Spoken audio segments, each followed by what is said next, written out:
ndirukuruza magene turwogere kuri subscribe twagarutse kuri za inspiration video mbahereza za buri munsi mwarabimenye icyo mugomba gukora ari ibyo gusa ntabwo nkibivuga no twatunu twongera iminsi yo kubaho ndetse ikinyabupfura cyabaye ikintu kitakiboneka muri iyi minsi abantu rero bakunda kwitiranya ikinyabupfura bakakitiranya n'umuntu uje kugutereta kwa kuntu aba yitwaye ukagira ngo ni ikinyabupfura ntukabyitiranye cyumenye ubwenge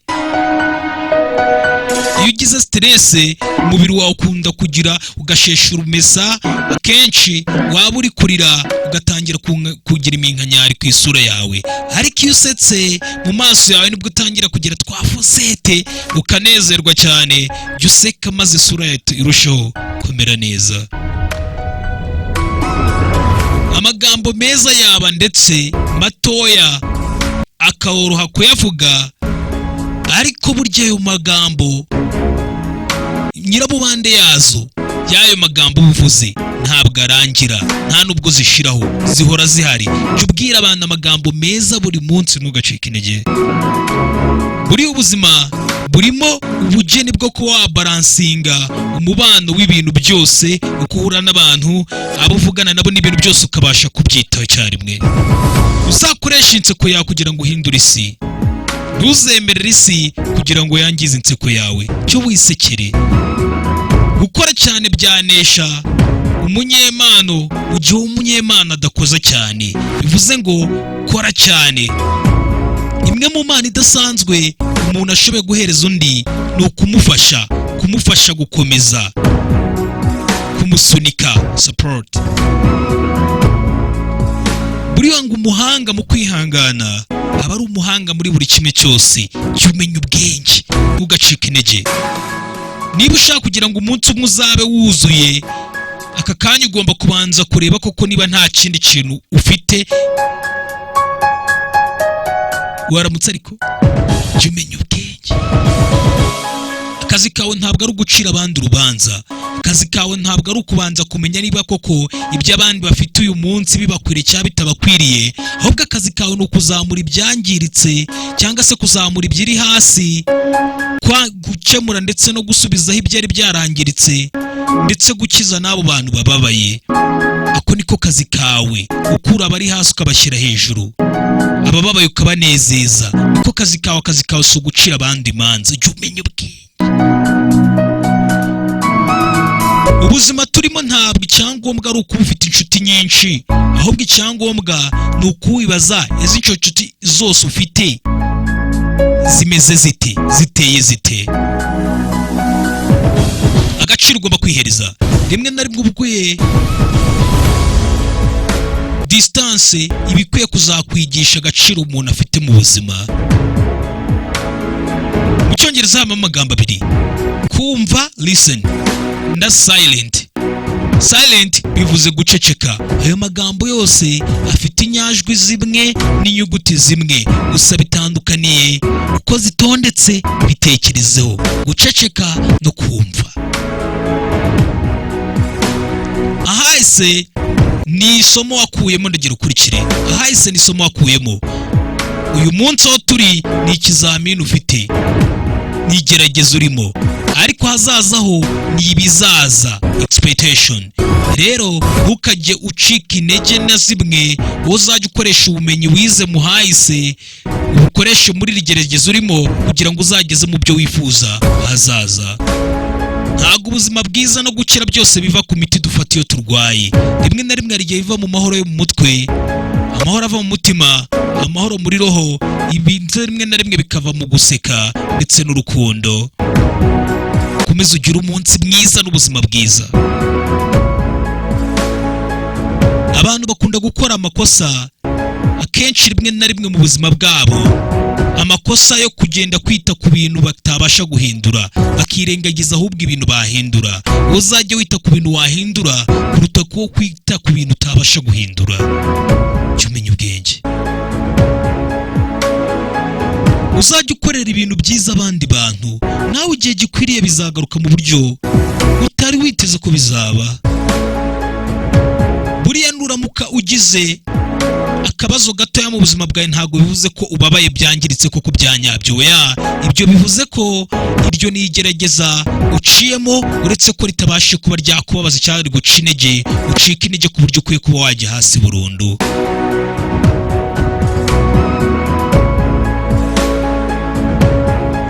Je nubaha buri umwe wese, nawe uzajya ubaha buri umwe wese uzabasha gushyira kwikunda kwe ku ruhande, akabasha kukubwira ati nakosheje ikosa, nakoze ikosa, ndasaba imbabazi kandi niteguye guhindura imyitwarire yanjye.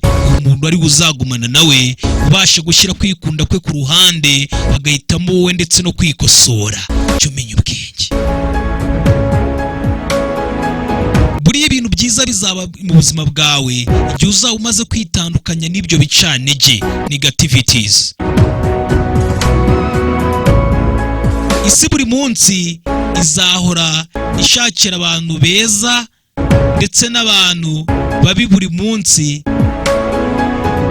bagende bava mu buzima bwacu. Ndagira ngo ubanze umenye ibi ngibi, nta muntu n'umwe wavutse ari igitangaza muri iyi si, ahubwo uzahora ushakira ibintu byiza muri abo bantu, maze ibibi bibariho ubyirengagize, kuko muri iyi si buri muntu wese aba afite amakosa ye. Rero nta muntu mwiza uhoraho, kuko iyi si buri munsi ihora ivuga ko ugomba kuzashaka abantu beza maze ukareka abantu babi bakagenda. Nyamara mu by'ukuri abantu beza ntabwo bavutse ari babi cyangwa ari beza, ahubwo uzajya ushakisha bya bintu byiza biri muri ba bantu babi, maze ibibi bafite ubyirengagize. Ntuzigere ubaho nk'umuntu gusa nta kindi kintu ukora, ahubwo uzabeho nk'umuntu ufite ubumuntu ndetse n'umuntu ufite ukuntu yitwara neza bikwiriye, kuko umuntu usanzwe ntabwo azabaho igihe kinini, ariko umunsi uzaba ufite imyitwarire myiza no kuba warasize amateka meza, ibyo bizabaho iteka ryose, bibabere n'isomo. Ubuzima bwiza, umunsi umwe, umunota umwe, isaha imwe, hari igihe ibyo bitazagaruka mu buzima bwawe bwose. Rero icyo nagusaba ni kimwe, wirinde kujya urwana imijinya, kuvuga amagambo mabi, ahubwo uzajya uvuga amagambo meza kuri buri muntu wese muhuye. Ibyo nibyo bita ubuzima bwiza. Igice cyiza duhura nacyo mu buzima, buri gitondo uba ufite amahirwe yo kugira ngo ube umuntu wishimye. Uyu munsi wisekere, ntuzigere utamba ibi bintu bibiri muri ubu buzima turimo. Icyambere udakwiye gutamba ni umuryango wawe, umutima wawe ndetse ubupfura bwawe. Dignity. Ubuzima dufite, ubuzima hari ukuntu bujya bwihindura uburyo tutari tuzi. Ibaze ko kugira ngo uzamenye ibyishimo, unamenye ibyishimo ibyo ari byo, ubanza kubabara. Kugira ngo uzahe agaciro guceceka, ubanza kugera mu rusaku rwinshi, ndetse kugira ngo uhe agaciro bya bintu wari ufite n'igihe byagiye. Jya umenya ubwenge. Guseka ni uburyo budahenze bwo kugira ngo uhindure ukuntu wagaragaraga. So mujye mwisekera, mwidudubire. Ntuzigere wanga abantu bakwanga, ahubwo uzabubahe, kubera ko nibo bantu bonyine batekereza ko barenzeho. Haters. Abantu bakunda kuvuga ngo abantu bafite imitima myiza buri munsi bahora bishimye, ariko njye nekereza ko ahubwo ari bo abantu bakunda kubabara cyane, kubera ko bahora biteguye ko bari buze kubona ibintu byiza mu bandi bantu, nyamara atari byo. Theory y'ubuzima iri hano. Iyo igihe cy'inuza cy'imyuzure kije, amafi akunda kurya udusimba udusimba duto tw'ibimonyo n'imiswa. Ariko nanone iyo igihe amazi yakamye, ya miswa irya yafi. Ubuzima buhereza amahirwe buri umwe wese. Nawe tegereza igihe cyawe kizagera, cyumenya ubwenge. Nta muntu udasanzwe muri iyi si uriho, nta n'umuntu uciriritse uriho, nta n'umuntu ungana n'undi muri iyi si uriho. Abantu bose muri make bihariye mu buryo bwabo, ntabwo bagereranwa. Nawe ubwawe ntabwo umeze nk'undi, uri wowe wenyine. Nanjye uko ndeba uku ndi njyewe njyenyine, ntibazakubeshye. Buriya gukundana uko abantu babiri biba bimeze nk'amashanyarazi. Iyo amashanyarazi uhuje insinga nabi biguhereza siriko mu buzima bwawe bwose, ariko iyo bihuje neza umubiri wawe wose uhora ufite urumuri n'ubuzima bwawe bwose uhora ucaniwe.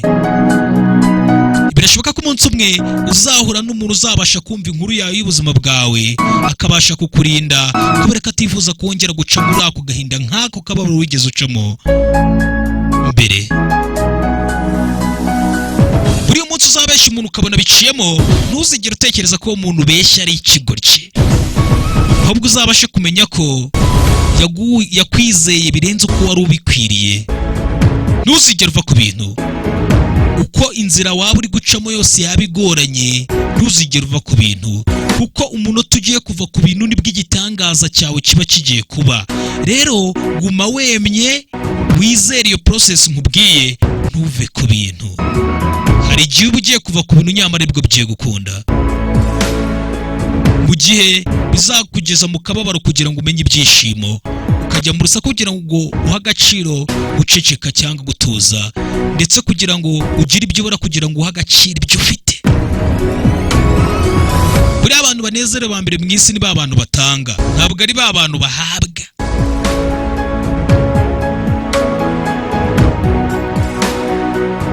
Ntuzajya wihutira kumva ndetse no kwizera ibintu byose wumvishe, kuko ibinyoma burya birihuta kurusha ukuri. Ujye umenya ubwenge, ibinyoma ni byinshi hano, ntukizere rero ibintu byose wumvisha ku kanya. Ujye umenya ubwenge. Rekera kugerageza gushakisha umuntu mwiza, ahubwo wowe utangira kuba umuntu mwiza. Iyo niyo ni nako kuri k'ubuzima ukwiye gukurikiza. Buriya umunyangamugayo niwe muntu cyangwa ni nayo mana idasanzwe umuntu abura, abantu benshi bakunda kubura. Rero ntukajye ubyitegura cyangwa se wumve ko biruze kuva muri ba bantu ba fake. Ntabwo ari ibintu bikunda gukunda. Ubunyangamugayo niyo mana idasanzwe idakunda kuboneka. Ntabwo bugira abantu bose, gusa uretse ko n'abo bantu turari. Kimenya ubwenge. Ntuzigere wizera cyangwa se wibagirwa. Ntuzigere wibagirwa aba bantu batatu mu buzima bwawe. Uwa mbere wagufashije muri bya bihe bigoranye wari urimo. Uwa kabiri wa muntu waguteye muri bya bihe bigoranye wari urimo. Uwa gatatu ni wagushize muri bya bihe bigoranye wari urimo. Umenya ubwenge. Imana idasanzwe duhabwa muri ubuzima, Imana idasanzwe nawe ushoboye guhereza umuntu ni igihe cyawe ndetse no kumwitaho. Iyo niyo Mana idasanzwe wahereza umuntu. Kora subscribe button maze dukomeze twidudura nikurikiraho. Rukuruzi magnet rwogera tuba dukomeje buri munsi inspirational video za buri munsi hamwe na Rukuruzi. Ndabakunda cyane William Future, Instagram ni William Future. Subscribe.